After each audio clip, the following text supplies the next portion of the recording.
feu divin.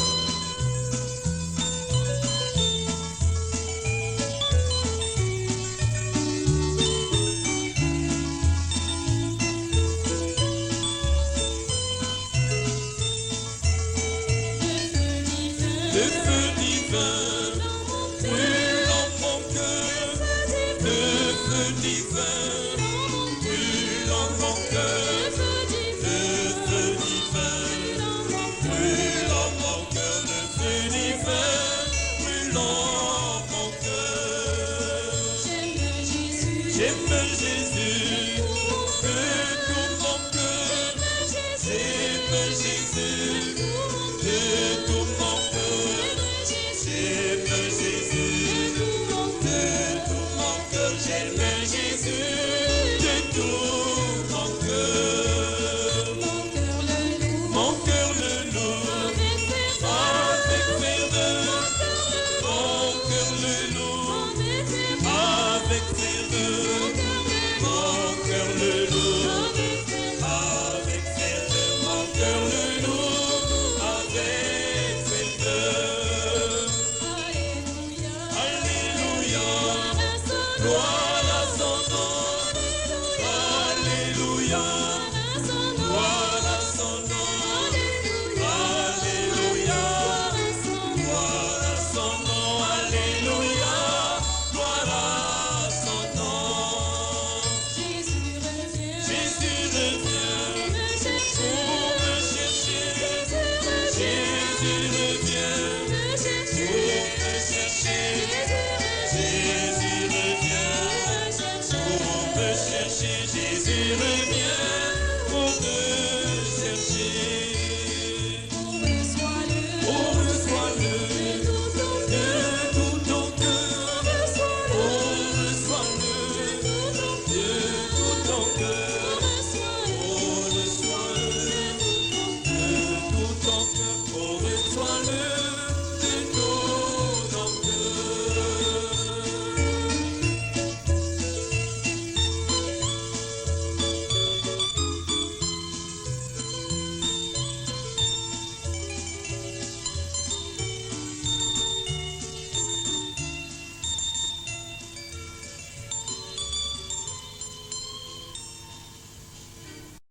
Éloigné de ta parole, tu m'as envoyé ton saint prophète. J'étais éloigné de ta parole, tu m'as envoyé ton saint. Comment je t'ai loué pour tout ce que tu as fait pour moi. Tu as toujours été mon secours, ta voix qu'elle est aimée. Comment je t'ai loué pour tout ce que tu as fait pour moi. Tes mains, t'es mon secours, ta voix qu'elle est aimée. Comment louer pour tout ce que tu as pour moi. Tu as toujours été mon secours, ta voix qu'elle est combat. Oh,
chamo akolo Yesu o botikanga na yembela ye longa nanga akolo Yesu o botikanga na binela ye Zambe na blesse akolo Yesu o botikanga na yembela ye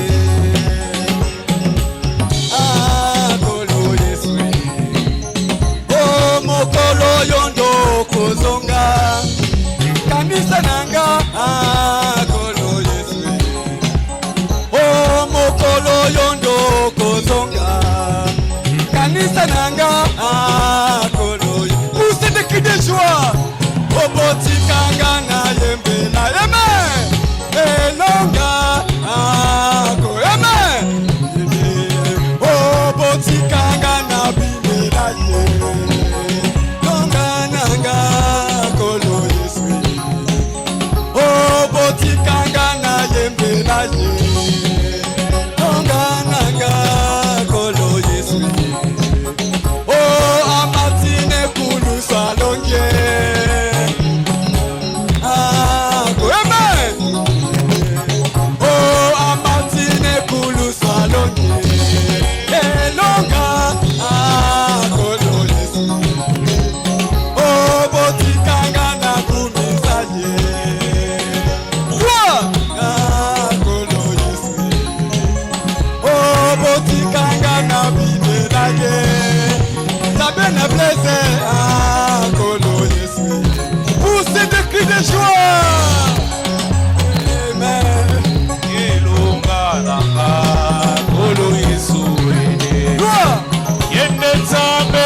Samba ene lunga oh kolo Yesu ene yende li kontina moto yende lunga oh kolo Yesu ene yende nzambe na bansimba ene lunga oh kolo Yesu ene yende nzambe na meshaka yende lunga Kolo Yesu yende yende li patana nkemo yende lunga Kolo Yesu yende yende nzambe na branama yende lunga Kolo Yesu yende nzambe na biso elonga yende lunga Kolo Yesu yende yende molongi aliwa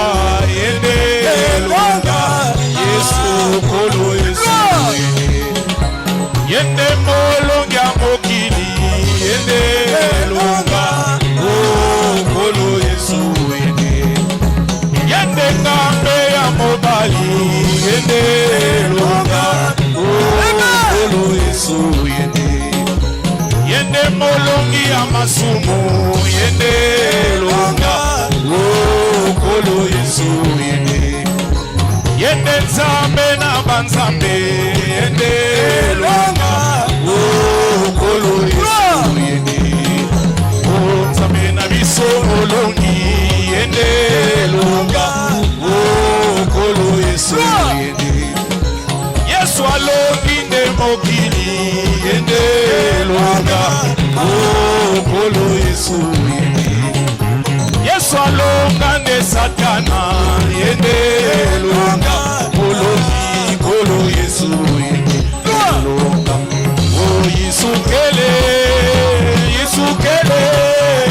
yisukele yani nzambi na ngolo nyonso yisukele yani nzambi na ngolo amaladi nange nzambi na Yesu yandike fukisange yani nzambi na ngolo nyonso tila yisukele ngolo yisukele yani nzambi na ngolo nabafita nange bingula Yesu yandike sadisange yani nzambi na ngolo nyonso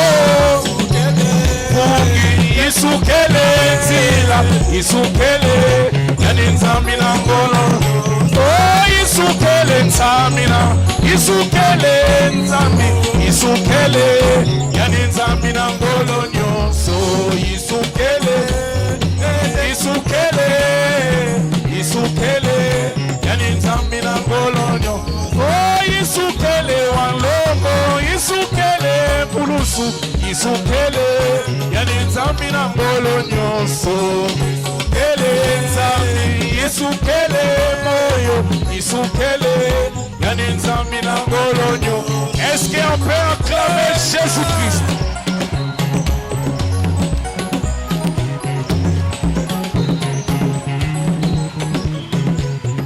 Nous nous sentons bien quand nous le chantons.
On n'avait jamais rien vu de semblable. Les mains en l'air, ils étaient sortis de cette chambre haute. Ils avaient descendu les escaliers et ils étaient là. Ils venaient d'être remplis. Ils n'avaient encore rien dit. Voyez? Les voilà donc qui arrivent là. Et maintenant, disons qu'ils étaient là. Ils titubaient au milieu de tout ça. Et les gens ont dit, un grec s'approche de moi d'un pas rapide. Disons que moi, je parle galiléen. Vous vous approchez de lui d'un pas rapide et vous dites, « Mais qu'est-ce qui t'arrive, mon gars? J'ai été rempli du Saint-Esprit.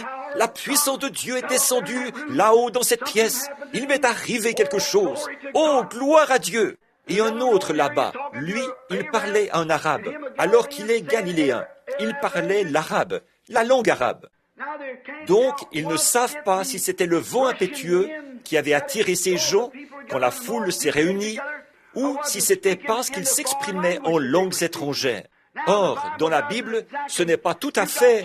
Il y a deux choses que vous pouvez observer. C'est que les gens du dehors disaient, « Comment se fait-il que nous entendions chacun dans notre propre langue maternelle ?» Elle ne dit pas qu'il la parlait, mais qu'il l'entendait. Puis, le même groupe, les mêmes gens, expliquaient ceci. Pierre est monté sur quelque chose et il a dit, « Hommes galiléens, et vous qui séjournez à Jérusalem, sachez ceci. » Des gens ont déclaré qu'il n'y avait pas de langue galiléenne. « Sachez ceci et prêtez l'oreille à mes paroles. » Donc quelle langue leur parlait-il à eux tous? Voyons, ces hommes ne sont pas ivres, comme vous le supposez, car c'est la 3e heure du jour. Mais c'est ici ce qui a été dit par le prophète Joël. « Dans les derniers jours, dit Dieu, je répandrai mon esprit sur toute chair. Vos fils et vos filles prophétiseront. » Il a continué à leur parler comme ça. Et il a dit, « Par la main des impies, vous avez crucifié l'innocent Fils de Dieu. » David avait parlé de lui, qu'il n'abandonnerait pas son âme dans le séjour des morts et qu'il ne permettrait pas que son sein voie la corruption. Il a ajouté, « Sachez que Dieu a fait Seigneur et Christ ce Jésus que vous avez crucifié. » Après avoir entendu cela, Amen. Qui donc? Tous les hommes qui étaient sous les cieux. Qu'est-ce qui se passait là? Il ne disait pas, maintenant je vais parler en galiléen, je vais parler dans telle langue, puis dans telle langue. Comme Pierre prononçait ces mots, il dit, hommes frères, que pouvons-nous faire pour être sauvés? Et Pierre leur a donné la formule. C'est de cette manière que cela arrive, toujours. Voyez, il s'agit d'une progression, d'entrer toujours plus en Dieu, dans une marche intime. Comment le savez-vous? Bon, eh bien, quand Luther a reçu la justification, il a appelé ça le Saint-Esprit. Ça l'était. Dieu en a versé un peu là. Ensuite, qu'est-ce qu'il a dit? Wesley a reçu la sanctification et il a dit, « Frères, quand vous poussez des cris, vous l'avez. » Mais beaucoup d'entre eux ont poussé des cris sans l'avoir. Quand les pentecôtistes ont parlé en langues inconnues, ils ont dit, « Frères, vous l'avez. » Mais beaucoup d'entre eux ne l'avaient pas. Ce n'est pas à ce genre de choses, à ces signes-là, qu'on peut reconnaître cela. Le seul moyen de reconnaître de quel arbre il s'agit, a dit Jésus, c'est aux fruits qu'il porte. Les œuvres de l'Esprit, le fruit de l'Esprit. Alors, quand vous voyez une personne qui est remplie de puissance, qui est remplie du Saint-Esprit, alors vous voyez une vie qui a été transformée. Vous voyez ces signes qui accompagnent ceux qui ont cru. En mon nom, ils chasseront les démons, ils parleront de nouvelles langues. Si un serpent les mordait, ça ne leur ferait pas de mal. S'ils avaient bu quelques breuvages mortels, ça ne les ferait pas mourir. Ils imposeront les mains aux malades, et les malades seront guéris. Oh, ce sont des signes comme ceux-là qui accompagnent ceux qui croient. Mais comment y accède-t-on? Ces dons sont dans le corps. Comment entre-t-on dans le corps? On n'y entre pas à force de paroles, mais c'est par le baptême qu'on y entre, pour former un seul corps. 1 Corinthiens 12, 13. Dans un seul esprit, nous avons tous été baptisés pour former ce corps, ayant alors accès à tous les dons. Que le Seigneur vous bénisse. Maintenant, si quelqu'un qui entendait cette bande, ou quelqu'un ici présent était en désaccord, souvenez-vous, faites-le. Mais gentiment, frère, parce que moi, je vous aime. La première question ce soir. Frère Branham, je trouve que la télévision est une malédiction pour le monde. Vous, qu'en pensez-vous?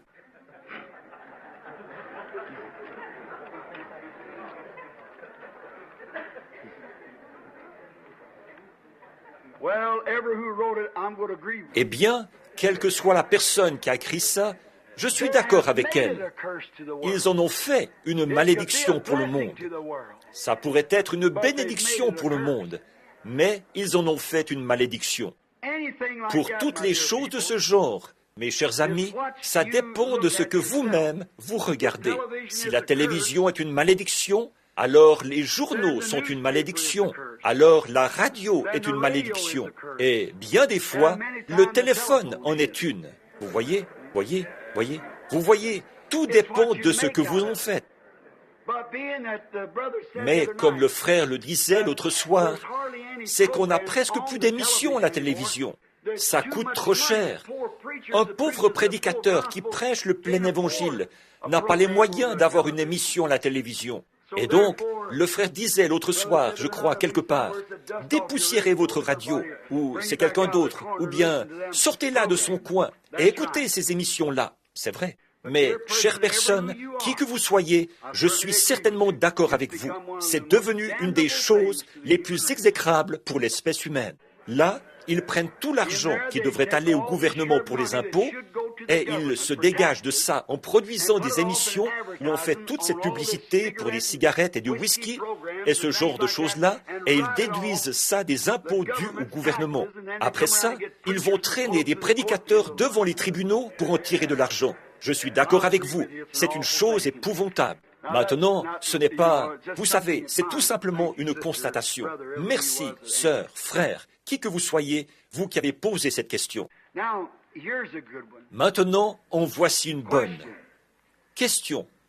Il y a des passages dans la Bible, tels que 1 Samuel 18, 10, où il est dit qu'un mauvais esprit venant de Dieu avait fait certaines choses. Je ne comprends pas ce qu'est un mauvais esprit venant de Dieu. S'il vous plaît, expliquez cela. Eh bien, peut-être qu'avec l'aide du Seigneur, je pourrais y arriver.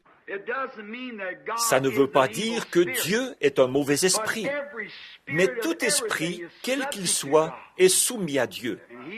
Et Dieu fait tout concourir à sa volonté. Voyez, maintenant, dans votre question, vous parlez du mauvais esprit qui était venu de Dieu pour tourmenter Saül. Celui-ci était maussade, dans un état d'abattement, mal en point, parce que d'abord, il avait rétrogradé. Et quand vous rétrogradez, un mauvais esprit, Dieu permet qu'un mauvais esprit vous tourmente. Je voudrais vous lire quelque chose dans un instant. J'ai une autre réflexion là-dessus ici. Voyez, tous les esprits doivent être soumis à Dieu. Vous rappelez-vous la fois où Josaphat et Achab allaient partir pour la guerre? Et voilà qu'il y a eu... Ils étaient assis au port de la ville. Josaphat était un homme droit, et il a dit, les deux rois étaient assis là. Ils s'étaient alliés. Alors, il a dit, consultons l'Éternel pour savoir si nous devons, oui ou non, y aller. Et Achab est allé chercher 400 prophètes. Il les avait tous bien nourris, bien engraissés et tout. Ils étaient en bonne forme. Alors, ils se sont présentés là, et tous, ils prophétisaient, d'un commun accord. Ils disaient, monte, et Dieu te donnera la victoire. Monte à Ramoth en Galade, et là Dieu remportera la victoire pour toi. L'un d'eux s'était fait une paire de cornes, et pour présenter la chose de manière imagée, il s'est mis à courir partout en disant, avec ces cornes de fer, tu les repousseras complètement en dehors du pays. Il t'appartient. Mais vous savez, il y a quelque chose qui fait qu'un homme de Dieu, toutes ces choses-là, ça ne l'emballe pas du tout. Voyez, si le son n'est pas clair, conforme à l'Écriture, il y a quelque chose qui cloche. Tout vrai croyant. Alors Josaphat a dit, eh bien, ces 400 hommes ont l'air très bien. Ils semblent être de braves gens. Oh, et ils le sont, a peut-être dit Achab. Mais Josaphat a dit, n'en as-tu pas encore un? Pourquoi encore un? Quand on en a 400 qui sont d'un même accord. C'est qu'il savait qu'il y avait quelque chose qui ne sonnait pas tout à fait juste. Voyez? Il a dit, oui, nous en avons encore un, le fils de Jimla, par ici. Il a dit, mais je le hais. C'est sûr, tu fermeras son église à la première occasion. Tu le chasseras du pays. Voyez, c'est sûr. Je le hais. Pourquoi le hais-tu? Il prophétise toujours du mal contre moi. Je crois que là, Josaphat a vu tout de suite qu'il y avait quelque chose qui ne tournait pas rond. Alors il a dit, allez chercher Michée. Alors ils sont allés le chercher et le voilà qui arrive. Quand ils y sont allés, donc, ils ont envoyé un messager qui lui a dit, maintenant, un instant. Bon, là-bas, il y a 400 docteurs en théologie. Ce sont les meilleurs du pays. Eux, ils ont des doctorats en droit et tout le reste. Il a dit, alors tu comprends, toi, pauvre petit illettré, tu ne vas tout de même pas contredire tout ce clergé. Jimla a dit ceci, ou je veux dire, Michée a dit ceci. Je ne dirai rien tant que Dieu n'aura pas mis les paroles dans ma bouche. Et alors, je dirai exactement ce qu'il dira. J'aime ça. J'aime ça. En d'autres termes, je m'en tiendrai à la parole. Peu lui importait ce que les autres avaient dit. Il a dit, eh bien, il a dit, je te préviens, si tu ne veux pas être exclu, tu ferais mieux de dire la même chose. Alors, il est allé là-bas et il a dit, dois-je monter? Il a dit, vas-y. Il a dit, accorde-moi un délai d'une nuit. Je vais en parler au Seigneur. J'aime ça. Cette nuit-là, le Seigneur lui est apparu. Le lendemain, il est retourné le voir. Et il a dit, en y allant, il a dit, vas-y, mais j'ai vu Israël dispersé sur les montagnes, comme des brebis qui n'ont pas de berger. Oh là là, ça l'a complètement démonté. Alors il a dit, je te l'avais bien dit, hein? Je le savais. C'est toujours ça qu'il fait. Il prononce de mauvaises choses contre moi. Pourquoi? Il s'en tenait à la parole. Pourquoi? Un prophète l'avait précédé. La parole de Dieu était venue par Élie, le vrai prophète, qui avait dit, parce que tu as versé le sang de Naboth, qui était innocent, les chiens lécheront aussi ton sang. Et il avait prononcé du mal contre lui. Élisée était déjà monté au ciel. Mais, comme il savait qu'Élisée avait la parole de Dieu, alors il s'en est tenu à la parole. J'aime ça. Tenez-vous-en à la parole. Si la Bible dit que Jésus-Christ est le même hier, aujourd'hui et éternellement, que sa puissance est encore la même, que le Saint-Esprit est pour celui qui le veut, qu'il n'a qu'à venir, tenez-vous-en à la parole. Oui, monsieur. Ce que les autres disent, ça n'a pas d'importance. Qu'ils soient très bien nourris, et quel que soit le nombre des écoles qu'ils ont fréquentées, ça n'a rien à y voir. Donc, il a dit, ce grand gaillard qui avait les cornes sur sa tête, afin de repousser, de les chasser du pays devant le roi, il s'est approché et l'a frappé sur la bouche, ce petit prédicateur. Il savait que ce n'était qu'un petit exalté, que ça n'allait soulever aucune protestation. Alors il a simplement frappé sur la bouche. Il a dit, « Je veux te demander quelque chose. » Il a dit, « Par où l'Esprit de Dieu est-il sorti de moi pour que tu l'aies reçu ?» Il a dit, « Tu le comprendras quand tu seras dans ta cellule, là-bas, emprisonné. » Il a dit, « J'ai vu Dieu assis sur un trône. » Amen. Écoutez maintenant. Et l'armée des cieux était réunie autour de lui. Qu'est-ce qui se passait? Son prophète avait déjà dit ce qui allait arriver à Achab. Dieu, ce n'était pas Élie qui avait dit ça. C'était le prophète oint. C'était la parole du Seigneur. L'ainsi dit le Seigneur. Et Michée a dit, « J'ai vu toute l'armée des cieux réunie autour de Dieu. Ils étaient en grande conférence. Ils discutaient entre eux. Et l'Éternel a dit, « Qui pouvons-nous envoyer?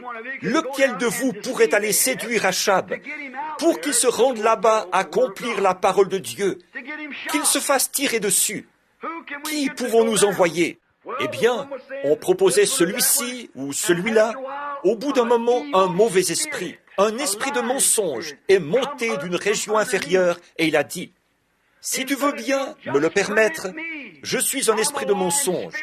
Je descendrai et j'entrerai dans tous ces prédicateurs, parce qu'ils n'ont pas le Saint-Esprit. Et je leur ferai, ce ne sont que des jeunes hommes qui ont été formés par une école.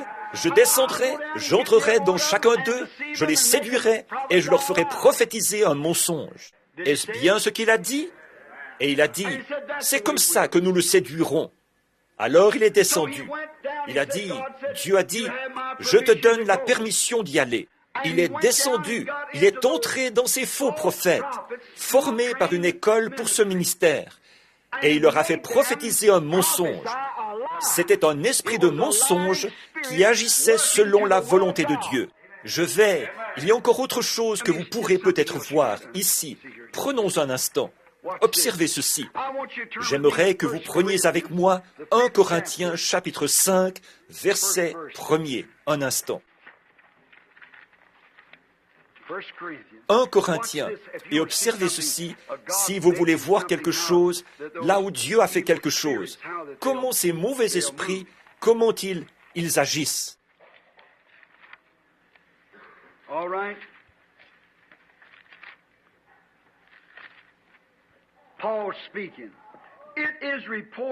Très bien, c'est Paul qui parle. On entend dire généralement qu'il y a parmi vous des fornications, et des fornications telles qu'elles ne se rencontrent pas même chez les païens. Qu'est-ce que vous pensez d'une telle chose, là, dans l'Église? C'est au point que l'un de vous a la femme de son père, et vous êtes enflé d'orgueil, et vous n'avez pas... Voyons un peu, je crois que j'ai tourné 2 pages. Vous êtes enflé d'orgueil, et vous n'avez pas été plutôt dans l'affliction, afin que... une minute là, est-ce que je... Oui, c'est ça, oui. Dans l'affliction, c'est ça, enflé d'orgueil, et vous n'avez pas été dans l'affliction, afin que celui qui a commis cet acte fût ôté du milieu de vous. Je ne sais pas, je ne crois pas que qui que ce soit voudrait ajouter à ceci ou le minimiser, mais je défends simplement ce que je crois là-dessus. Une fois qu'un homme a été rempli de l'Esprit, il ne peut pas le perdre. Vous voyez? Voyez?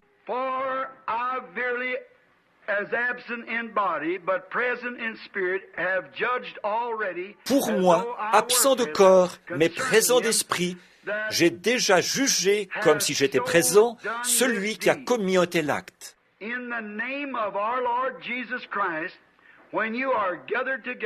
Au nom du Seigneur Jésus-Christ, vous et mon esprit étant assemblés avec la puissance de notre Seigneur Jésus-Christ, qu'un tel homme soit livré à Satan pour la destruction de la chair, afin que l'esprit soit sauvé au jour du Seigneur Jésus. Dieu qui dit à la Sainte Église, qui est son corps ici sur terre, or ceci, c'est après l'Ancien Testament, c'est dans le Nouveau, qui dit d'un homme qui avait une conduite tellement dépravée et impure au milieu des gens, au point de vivre avec la femme de son propre père. Il a dit une chose pareille dans le corps de Christ. Vous, l'Église, livrez-le au diable pour la destruction. Voyez, Dieu permet que quand il voit que quelque chose doit être fait, qu'il doit fouetter quelqu'un, alors il lâche un mauvais esprit sur cette personne, afin de la tourmenter et de la ramener. Or, nous constatons que cet homme-là, après, voilà ce qui ne va pas dans les églises aujourd'hui. Quand un homme entre dans le corps de Christ, en devient un des membres, et qu'il se met à faire ce qui est mal, vous, au lieu de vous rassembler et de faire exactement ça, vous, Branham Tabernacle, faites-le. Parce que, tant que vous le soutenez, il est sous le sang, et il va toujours refaire la même chose, continuellement. Réunissez-vous et livrez-le au diable pour la destruction de la chair, afin que son esprit soit, ainsi, puisse être sauvé au jour du Seigneur. Et regardez bien le fouet de Dieu commencer à agir. Regardez bien le diable lui mettre la main au collet. C'est un mauvais esprit qui s'empare de lui. Et ce jeune homme-là, il est rentré dans le droit chemin. Il est revenu. Nous le constatons dans 2 Corinthiens qu'il s'est vraiment mis en règle avec Dieu. Regardez Job, un homme parfait, un homme juste. Dieu a permis au malin, au diable, de venir sur lui, de le châtier et tout le reste, pour le perfectionnement de son esprit. Voyez? Alors, les mauvais esprits Dieu utilise souvent des mauvais esprits pour exécuter son plan et sa volonté. Maintenant, voici une question qui est vraiment épineuse. Question. Je crois que ça provient de la même personne, parce que l'Écriture paraît être la même.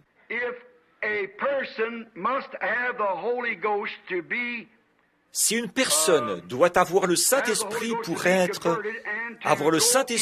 être converti et pour partir dans l'enlèvement, quel sera l'état des enfants qui sont morts avant l'âge de raison? Et quand ressusciteront-ils? Maintenant, mon frère, ma sœur, ça, je ne saurais vous le dire. Je n'ai trouvé aucun passage là-dessus, nulle part dans la Bible. Mais je puis vous dire ce que je pense.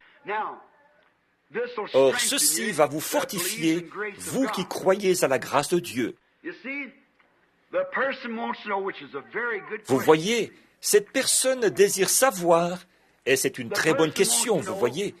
Cette personne désire savoir dans quelle résurrection, ce qui arrivera à un bébé, s'il doit avoir le Saint-Esprit pour partir dans l'enlèvement. Comme je l'ai dit, c'est exact, c'est conforme à la Bible, c'est l'enseignement de l'Écriture. Non pas pour aller au ciel. En effet, les gens qui sont remplis du Saint-Esprit font partie de la première résurrection, les élus. Et le reste de ceux, les autres morts, ne reviennent pas à la vie jusqu'à ce que les 1000 ans soient accomplis. Après le millénium, c'est là qu'il y a la seconde résurrection, le jugement du grand trône blanc. Voyez, c'est exactement l'ordre de la Bible. Mais cette personne veut savoir ce que deviennent ces bébés. En d'autres termes, avait-il le Saint-Esprit avant de naître? L'avait-il reçu? Or ça, je ne saurais vous le dire. Mais maintenant, disons comme ceci. Nous savons que les bébés qui meurent, quels que soient leurs parents, ils sont sauvés. Or, là-dessus, je ne suis pas d'accord avec l'école des prophètes. Eux, ils disent que s'il meurt et que ses parents étaient pécheurs, ce bébé ira en enfer. Il tombera en pourriture, pour lui, ce sera fini. Eh bien, quand Jésus est venu, Jean a déclaré, « Voici l'agneau de Dieu qui ôte le péché du monde. » Alors, ce bébé, s'il est un être humain sur lequel devraient s'exercer les jugements de Dieu, et que Jésus est mort pour ôter le péché, alors tous les péchés ont été effacés devant Dieu au moment où Jésus est mort dans ce but. Vos péchés ont été pardonnés. mes péchés ont été pardonnés. Et le seul moyen pour vous d'être pardonné, c'est d'accepter son pardon. Or, le bébé ne peut pas accepter son pardon. Alors, il n'a rien fait. Il n'a absolument rien fait. Alors, il n'y a rien qui s'oppose à son entrée au ciel. Mais, direz-vous, partiront-ils dans l'enlèvement? Maintenant, voici ce que moi je dis. Voici ma pensée à moi. Je ne peux pas prouver ceci par la Bible. Mais regardez, si Dieu, avant la fondation du monde, connaissait chaque être humain qui allait exister sur terre, le croyez-vous? Il connaissait chaque moucheron, chaque puce, chaque mouche. Il connaissait tout ce qu'il y aurait sur la terre. S'il connaissait ça, regardez, prenons Moïse par exemple. Quand Moïse est né, il était prophète.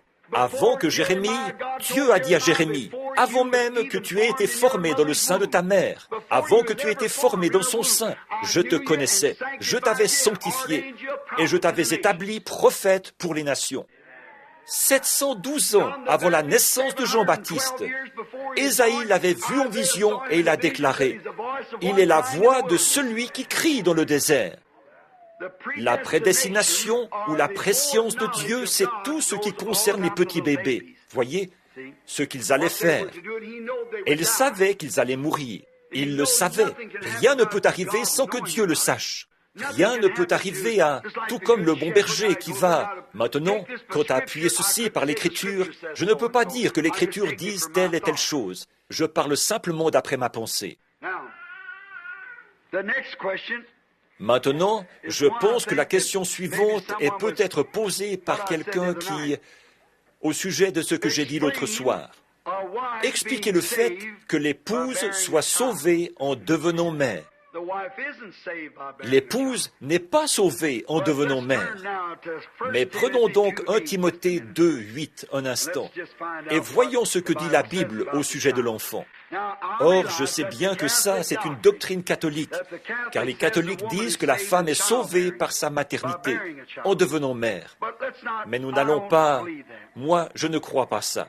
1 Timothy, the 2nd chapter, and let's begin at the 8th verse.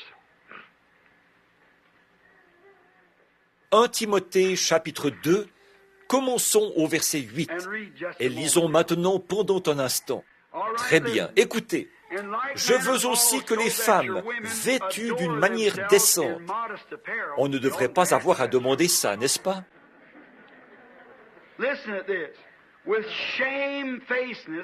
Écoutez bien ceci, avec pudeur et modestie, ne se pare ni de tresses, ni d'or, ni de perles, ni d'habits somptueux. Mes frères, je suis en train de vous aider ici, j'espère. Tous ces chapeaux, renouvelés tous les jours ou tous les 3 jours, vous voyez, ça ne convient pas à des chrétiennes.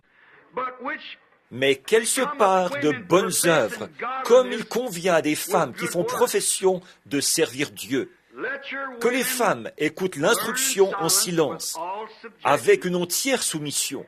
Je ne permets pas à la femme d'enseigner ni de prendre de l'autorité sur l'homme, mais elle doit demeurer en silence. Car Adam a été formé le premier, et Ève ensuite. Ce n'est pas Adam qui a été séduit, c'est la femme qui, séduite, s'est rendue coupable de transgression. Elle sera néanmoins sauvée en devenant mère si... Ce n'est pas à la femme mondaine là qu'il parle d'avoir des enfants. Si elle persévère dans la foi, voyez, si elle persévère, elle l'est déjà.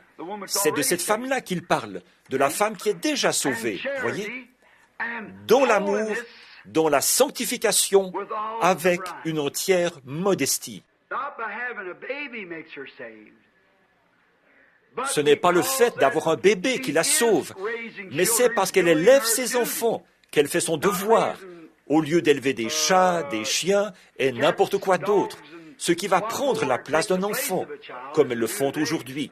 C'est à ça qu'elle donne son amour maternel, pour pouvoir se permettre de sortir toute la nuit. Certaines personnes font ça.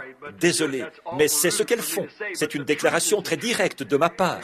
Mais la vérité est la vérité. Voyez, Elles ne veulent pas avoir de bébé. Ça leur ferait perdre leur liberté. Par contre, en devenant mère, si elles persévèrent dans la foi, dans la sanctification et dans une entière modestie, elle sera sauvée. Mais le « si », ça veut dire que vous serez aussi sauvés si vous êtes nés de nouveau. Vous pouvez être guéris si vous croyez. Vous pouvez recevoir le Saint-Esprit si vous y croyez, que vous vous préparez à le recevoir. Si vous êtes prêt à le recevoir. De même, elle sera sauvée si elle persévère dans ces choses, voyez, mais pas parce qu'elle est une femme. Donc, c'est exact, mon frère, ma sœur. Ce n'est pas du tout un enseignement catholique. Maintenant, en voici une autre qui est très épineuse. Puis, nous en avons encore une autre. Je pense que nous aurons peut-être le temps d'y répondre. J'ai déjà pris tout le temps que nous avions. Or ça, ce sont simplement les répercussions du réveil. Ces questions, ce sont les répercussions des réunions. Maintenant, Frère Branham s'est tapé à la machine.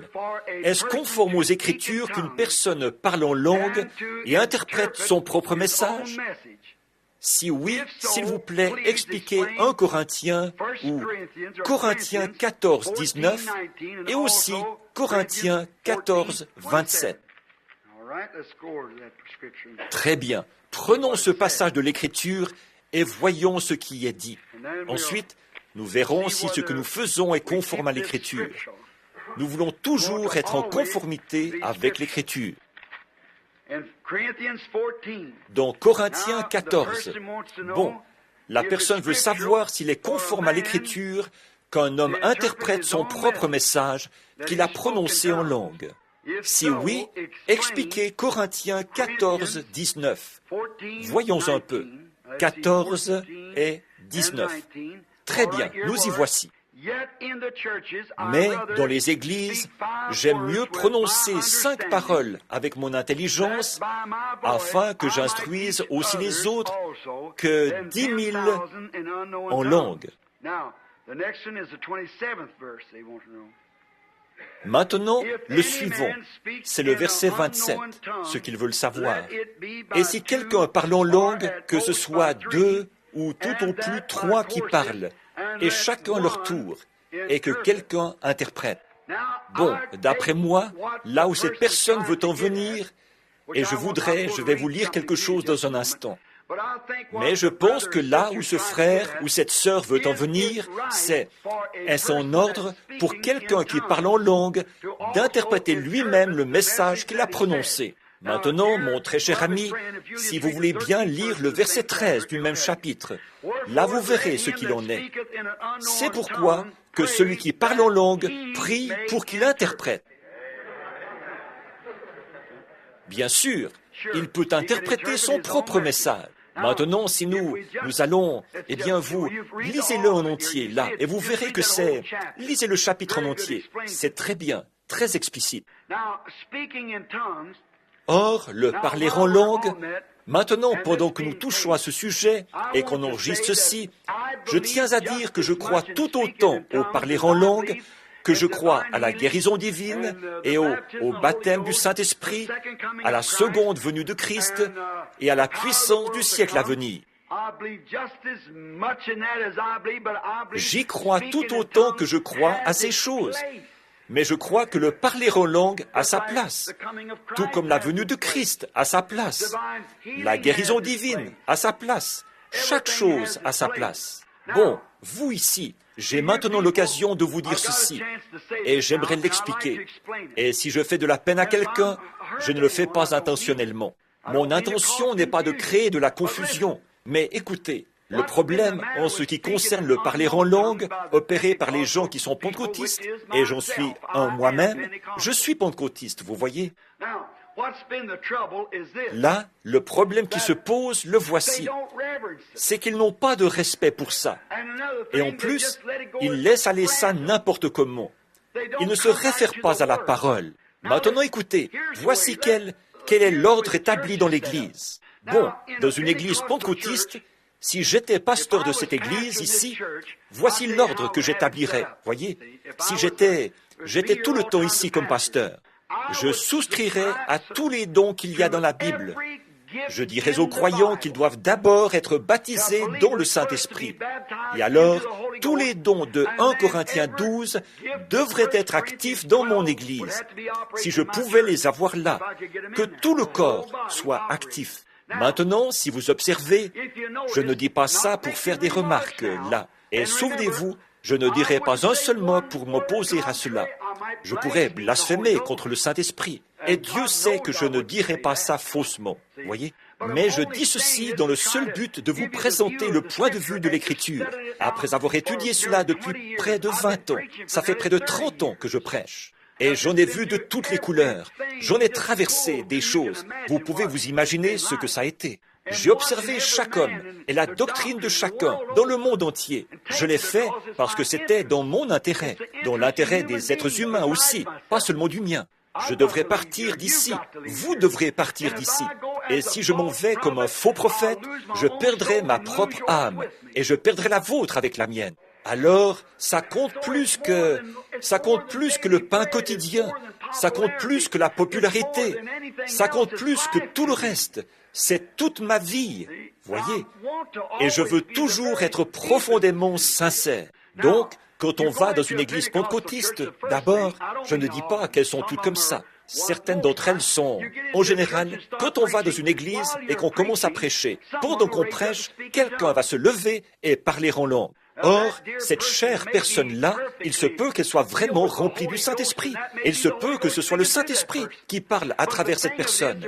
Mais ce qu'il y a, c'est qu'elle n'a pas reçu d'instruction.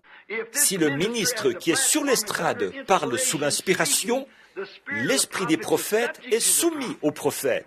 Voyez ? Que tout se fasse.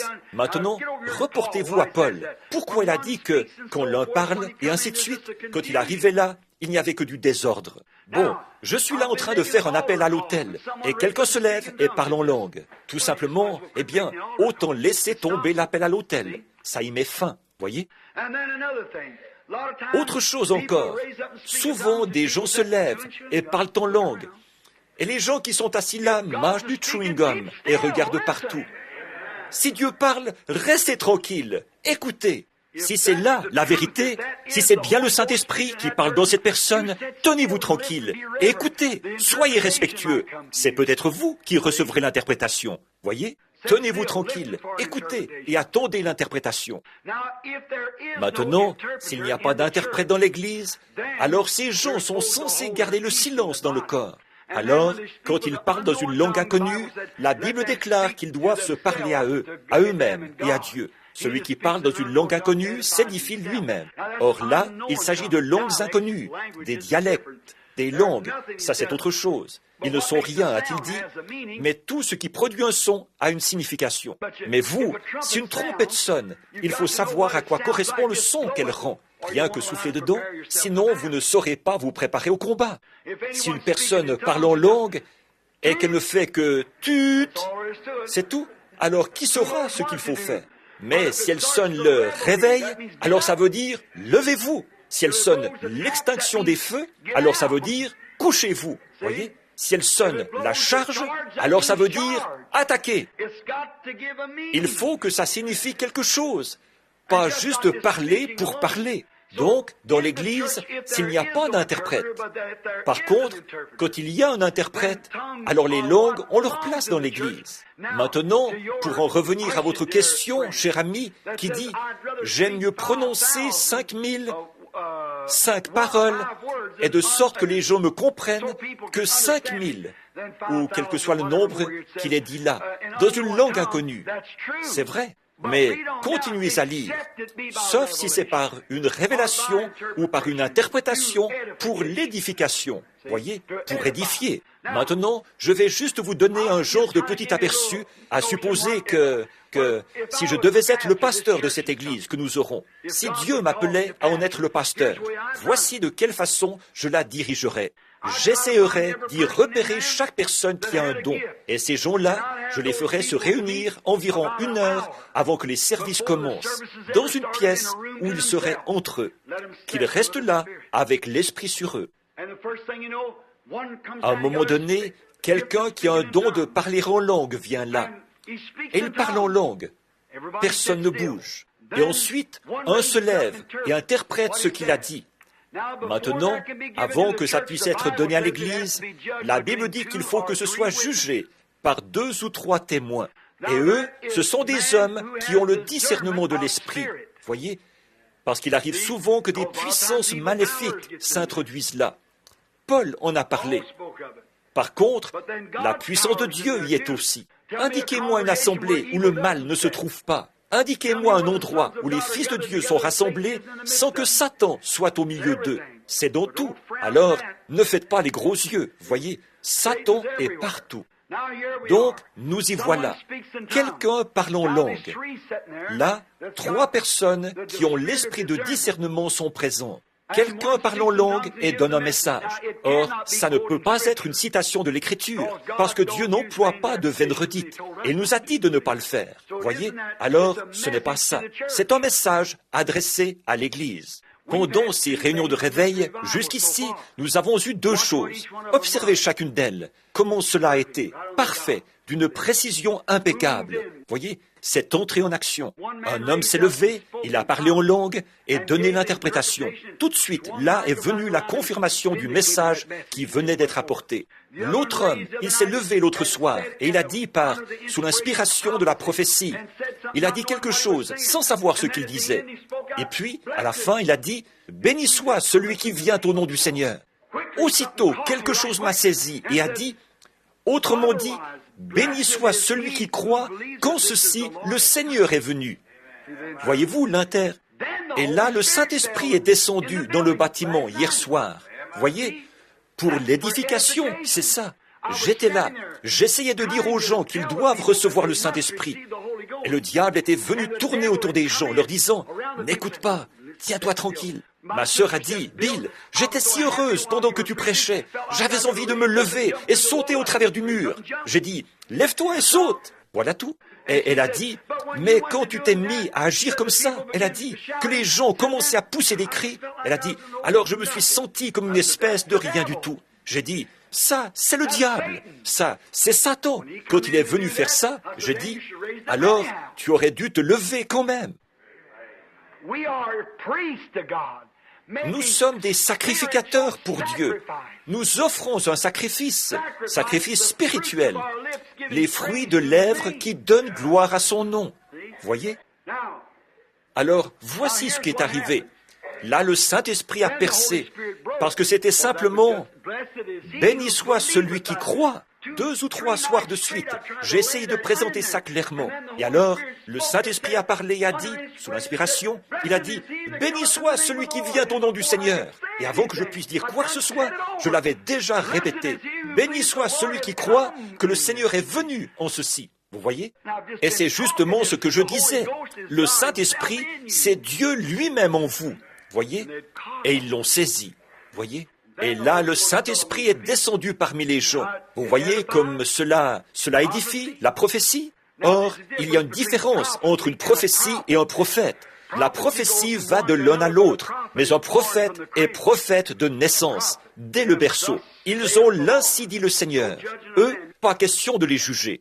Vous ne les voyez pas en présence d'Ésaïe, de Jérémie ou d'aucun de ces prophètes, parce qu'ils avaient l'ainsi dit le Seigneur. Par contre, un esprit de prophétie parmi les gens, ça, il faut surveiller ça, parce que Satan va s'y infiltrer. Voyez? Bon, mais il faut que ce soit jugé. Bon, disons que nous avons l'intention de faire des réunions de réveil. Maintenant, soyez très attentifs à ceci, vous les ministres. Nous nous préparons à faire des réunions de réveil. Très bien. Ou peut-être que nous faisons une simple réunion à l'église. L'église est pleine de feu. Elle devrait l'être tout le temps. Eh bien, peut-être qu'il y a parmi nous 5 ou 6 personnes qui ont des dons. L'une parle en langue, 2 ou 3 peut-être parlent en langue, 4 ou 5 parlent en langue, ont le don des langues, de parler en langues inconnues. 2 ou 3 d'entre elles peuvent interpréter. Peut-être qu'il y en a 1, 2 ou 3 d'entre elles qui ont le don de sagesse. Très bien. Elles se réunissent toutes, ces personnes qui ont des dons. Ces dons ne vous ont pas été donnés pour que vous vous en serviez comme d'un jouet. Ou pour que vous disiez « Gloire à Dieu, je parle en langue, Alléluia !» Vous vous déshonorez. Ils vous ont été donnés pour que vous les mettiez à profit. Et votre participation dans l'Église devrait avoir lieu avant que le service principal commence, parce qu'il y aura parmi nous de simples auditeurs. Alors, vous vous retirez dans une pièce et vous restez là, ensemble, parce que vous êtes des compagnons d'œuvre dans l'Évangile. Alors, vous restez là. Seigneur, y a-t-il quelque chose que tu veux nous faire connaître ce soir? Parle-nous, ô Père Céleste. Vous adressez des prières, des supplications, vous chantez des cantiques. Au bout d'un moment, l'Esprit descend. Il se pose sur quelqu'un. Celui-ci se met à parler en langue. Quelqu'un se lève et dit, « Ainsi dit le Seigneur. » Qu'est-ce qu'il y a? Écoutez. Allez dire à frère Jones de partir de l'endroit où il habite, car demain après-midi, il y aura un cyclone qui balayera cette région, et cela va emporter sa maison. Qu'il prenne ses biens et s'en aille. Bon, ça sonne bien, mais attendez une minute. Il faut qu'il y ait là 3 hommes qui ont l'esprit de discernement. L'un d'eux dit, cela venait du Seigneur. L'autre dit, cela venait du Seigneur. Ça, c'est 2 sur 3, 2 ou 3 témoins. Très bien. Ils écrivent ça sur un bout de papier. C'est ce que l'Esprit a dit. Très bien. Ils se remettent à prier en remerciant le Seigneur. Quelques instants plus tard, ainsi dit le Seigneur. Un prophète se lève. Ainsi dit le Seigneur. Ce soir, il y aura une femme qui viendra de New York. Elle sera sur un brancard. Elle entrera dans le bâtiment sur un brancard. Elle a un foulard vert autour de la tête. Elle se meurt du cancer. Ce qui a provoqué ça chez elle, ce que le Seigneur a contre elle, c'est qu'une fois, quand elle était âgée de 16 ans, elle a volé de l'argent à son Église. Dites à frère Branham de lui dire ces choses. Ainsi dit le Seigneur. Si elle répare ça, elle sera guérie. Attendez une minute. Ça a l'air bien beau, ça, mais attendez une minute. Vas-tu mettre ton nom sur ce bout de papier, toi qui discernes? Vas-tu y mettre ton nom? Cela venait du Seigneur. L'un dit, cela venait du Seigneur. Alors vous mettez ça par écrit. Ainsi dit le Seigneur, ce soir, une femme viendra, il y aura telle et telle chose. Celui qui a le discernement de l'Esprit, 2 ou 3 d'entre eux signent ça. Tous ces messages sont donnés. Très bien. Puis, quelques instants plus tard, ils entendent la cloche qui se met à sonner. La réunion commence. Alors, ils remettent ces messages, ils les posent juste ici, sur la chaire. Juste ici, c'est à cet endroit qu'ils sont censés se trouver. Moi, je suis retiré quelque part, en train d'étudier, de prier. Au bout d'un moment, alors je sors. Après qu'on a chanté les cantiques, l'Église est tout à fait en ordre. Les gens entrent, s'assoient, se recueillent, prient. C'est ce que vous devez faire. Non pas venir à l'Église et parler les uns avec les autres, mais venir à l'Église pour parler à Dieu. Ayez votre communion fraternelle dehors. Voyez, en ce moment, c'est avec Dieu que nous sommes en communion. Et nous venons, nous parlons. Tout se fait dans le silence, respectueusement. L'Esprit agit. Le pianiste vient au piano environ 5 minutes avant le début du service de chant. Et il commence à jouer tout doucement. À la croix où mourut mon sauveur, je suis venu briser de douleur. Ou quelque autre cantique vraiment mélodieux, tout doucement. Cela amène la présence du Saint-Esprit dans la réunion. Voyez? Très bien. Les gens sont assis là. Certains d'entre eux sont vraiment... Ils se mettent à pleurer et viennent à l'autel. Ils se repentent avant même que le service commence. Le Saint-Esprit est là. Voyez? L'Église est en travail. Les chrétiens prient. Ils sont chacun à sa place. Ils ne sont pas là à mâcher du chewing-gum et à dire « Hé Lydie, prête-moi donc ton rouge à lèvres. Je voudrais, tu sais, j'ai besoin de... Tu sais, l'autre jour, quand je faisais mes courses là-bas, je vais te dire une chose, je t'ai presque marché sur les pieds. A-t-on jamais vu? Qu'est-ce que tu dis de ça? » Oh, miséricorde! Et vous appelez ça la maison de Dieu? Mais c'est une honte! Le corps de Christ qui se réunit.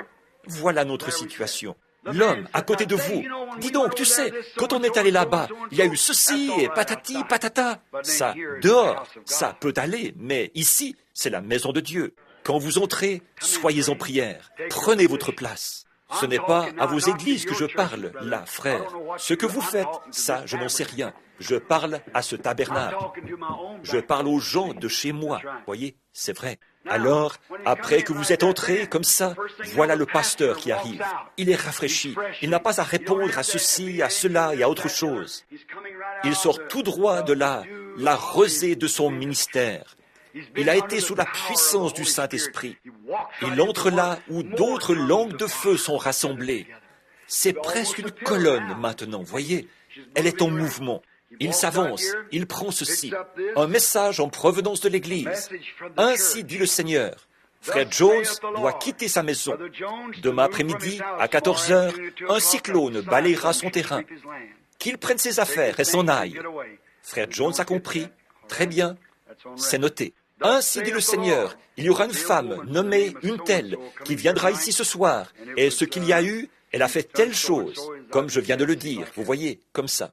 Très bien, ça reste là. Voilà, maintenant, chacun est déjà à sa place dans l'Église. Très bien. Ensuite, il apporte le message. Et le voilà qui commence à prêcher. Rien ne doit l'interrompre. Tout est déjà réglé. Maintenant, nous allons de l'avant, nous prêchons le message. Un peu plus tard, quand, une fois le message terminé, voilà la ligne de prière pour la guérison qui commence. Voici venir une femme. Quelqu'un avait parlé en langue et avait dit qu'elle viendrait. Voyez, nous savons tous ce qui va arriver.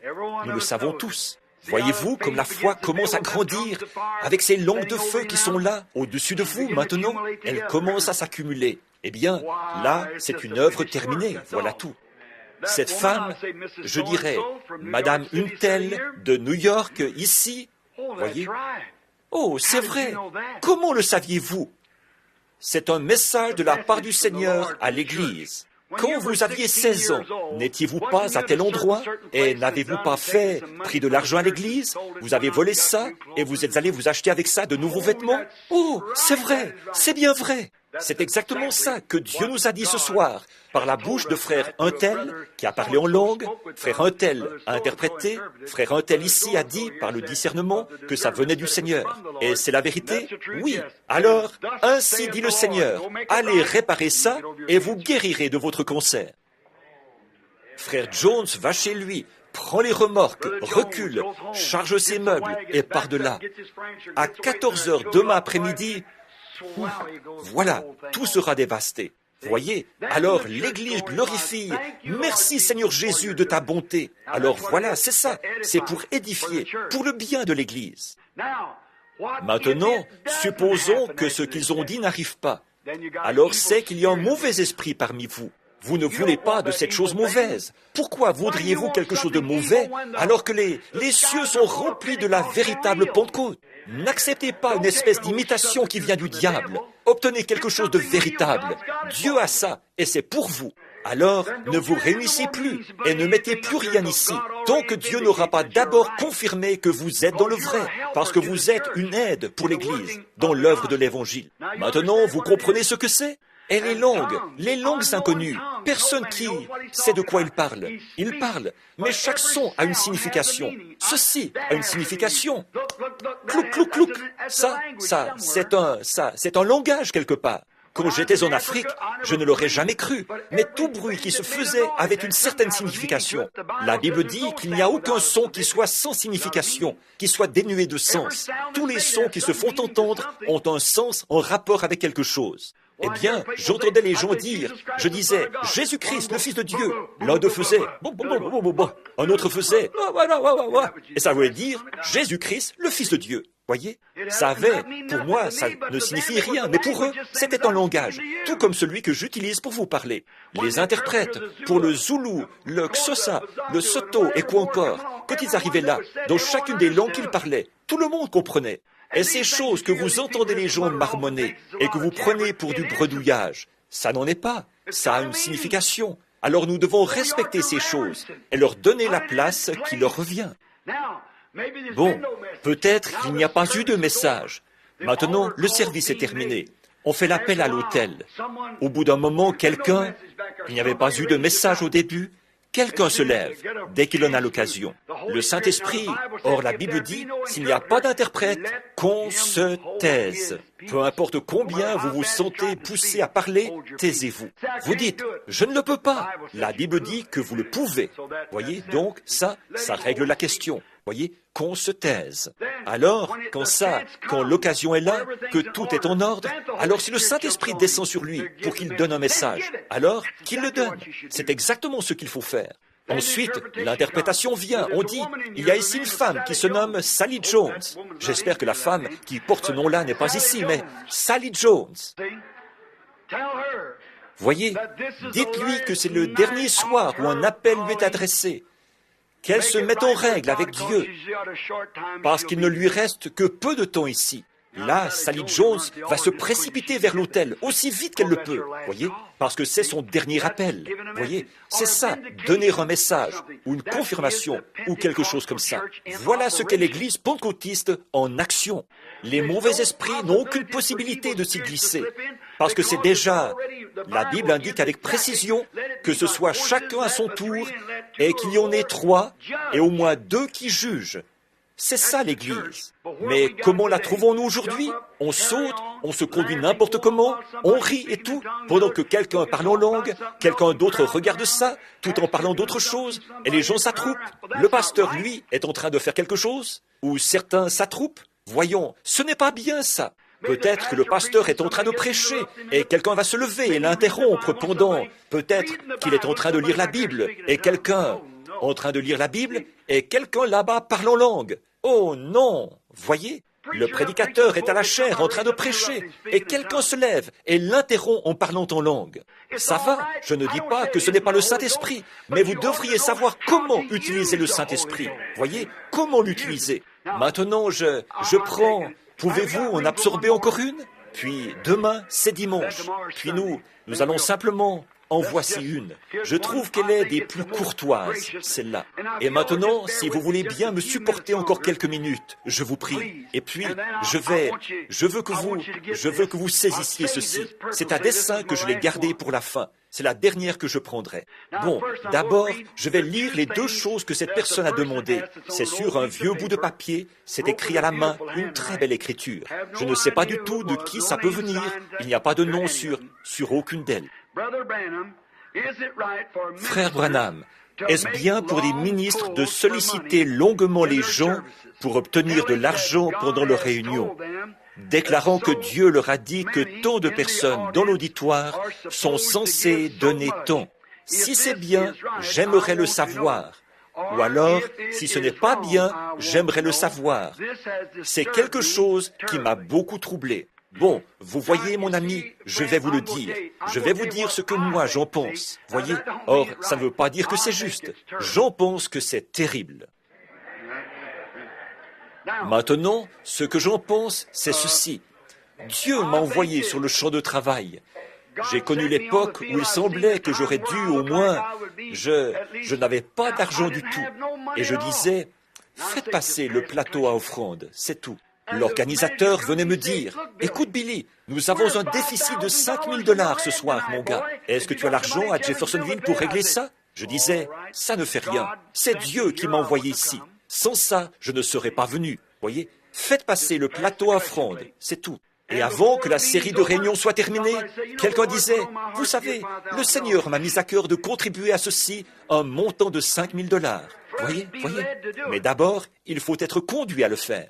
Je ne crois pas que ce soit bien de soutirer, de quêter, de quémander de l'argent. Je pense que c'est mal de faire ça. Or, frère, si vous le faites, je ne veux surtout pas vous blesser. Voyez, vous avez peut-être reçu de Dieu le droit de le faire, mais je donne simplement mon avis. Moi, je ne crois pas que ce soit bien. Or, j'ai même déjà eu connaissance que certains ministres aient dit, j'y étais moi-même, il n'y a pas longtemps. Or là, ce n'est pas de pentecôtistes qu'il s'agit, c'est il s'agit d'églises. Voyez, d'autres églises. C'était lors d'un grand rassemblement religieux en campement. Gertie, vous étiez avec moi, et beaucoup d'autres qui se trouvent ici. Et ils ont passé tout l'après-midi. C'était une dénomination bien connue.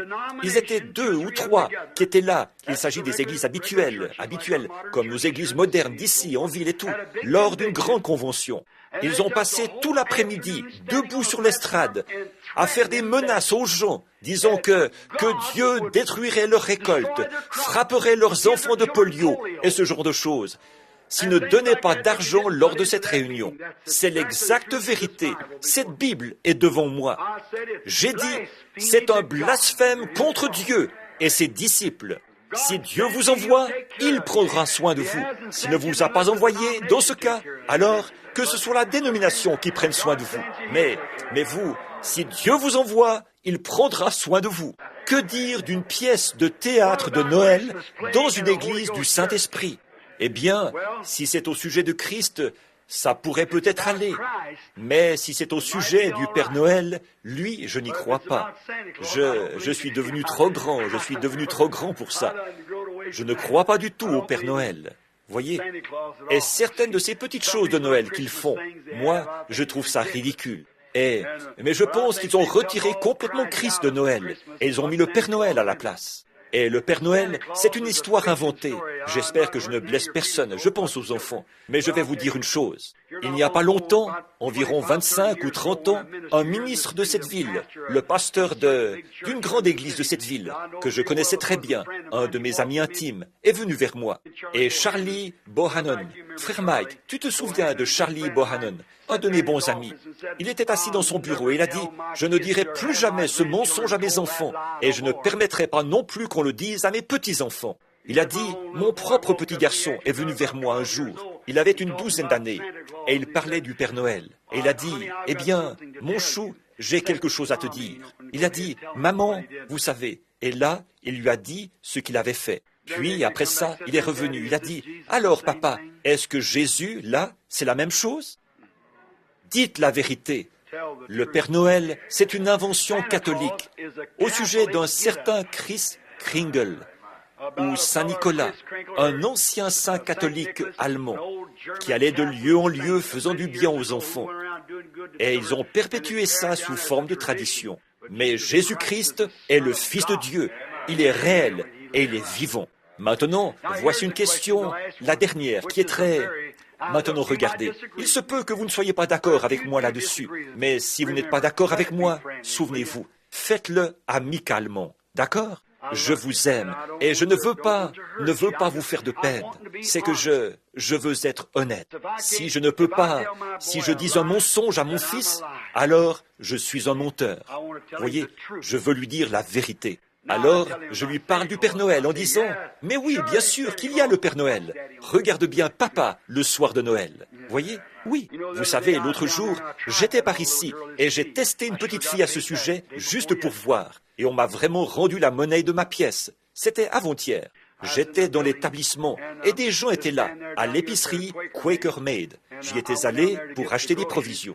Donc, ma femme et moi, nous étions là. Et il y avait une toute petite. Elle n'avait pas plus de 18 mois. Elle était là, qui chantait « Père Noël, Père Noël ». Et j'ai dit, dans son petit siège, vous savez, assise à l'arrière du petit chariot. J'ai dit, « Est-ce que tu cherches le Père Noël ?» Elle a dit, « C'est mon papa, monsieur. »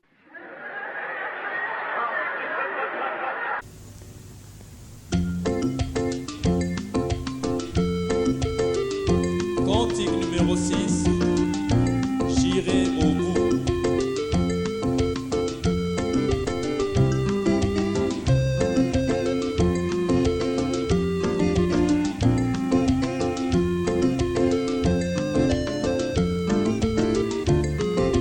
Mon Seigneur, je marche dans la lumière qui brille sur moi, lumière venant du ciel. J'ai dit adieu aux folies du monde. J'ai commencé dans Jésus, j'irai au bout, j'irai au bout, oui, j'irai au bout, j'irai avec les méprisés du Seigneur. Peu importe ce que font les autres, j'irai au bout, Jésus, j'irai au bout.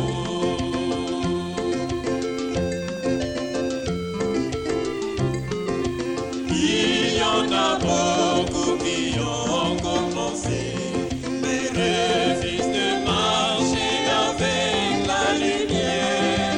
Certains l'acceptent car elle est nouvelle, mais peu seulement espèrent aller jusqu'au bout. J'irai au bout,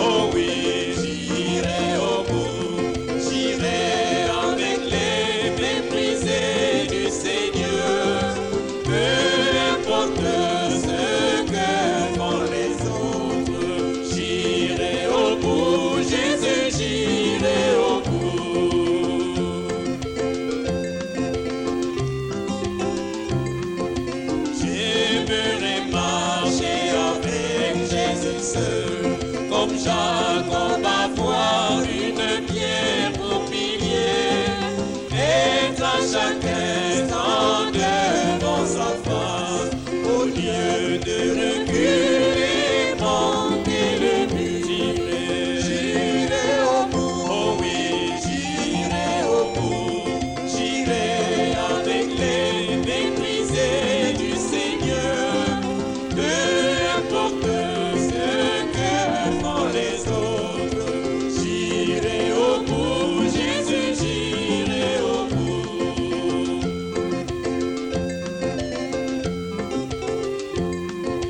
Frère, maintenant peux-tu porter ta croix, abandonne le monde contre le corps rébu.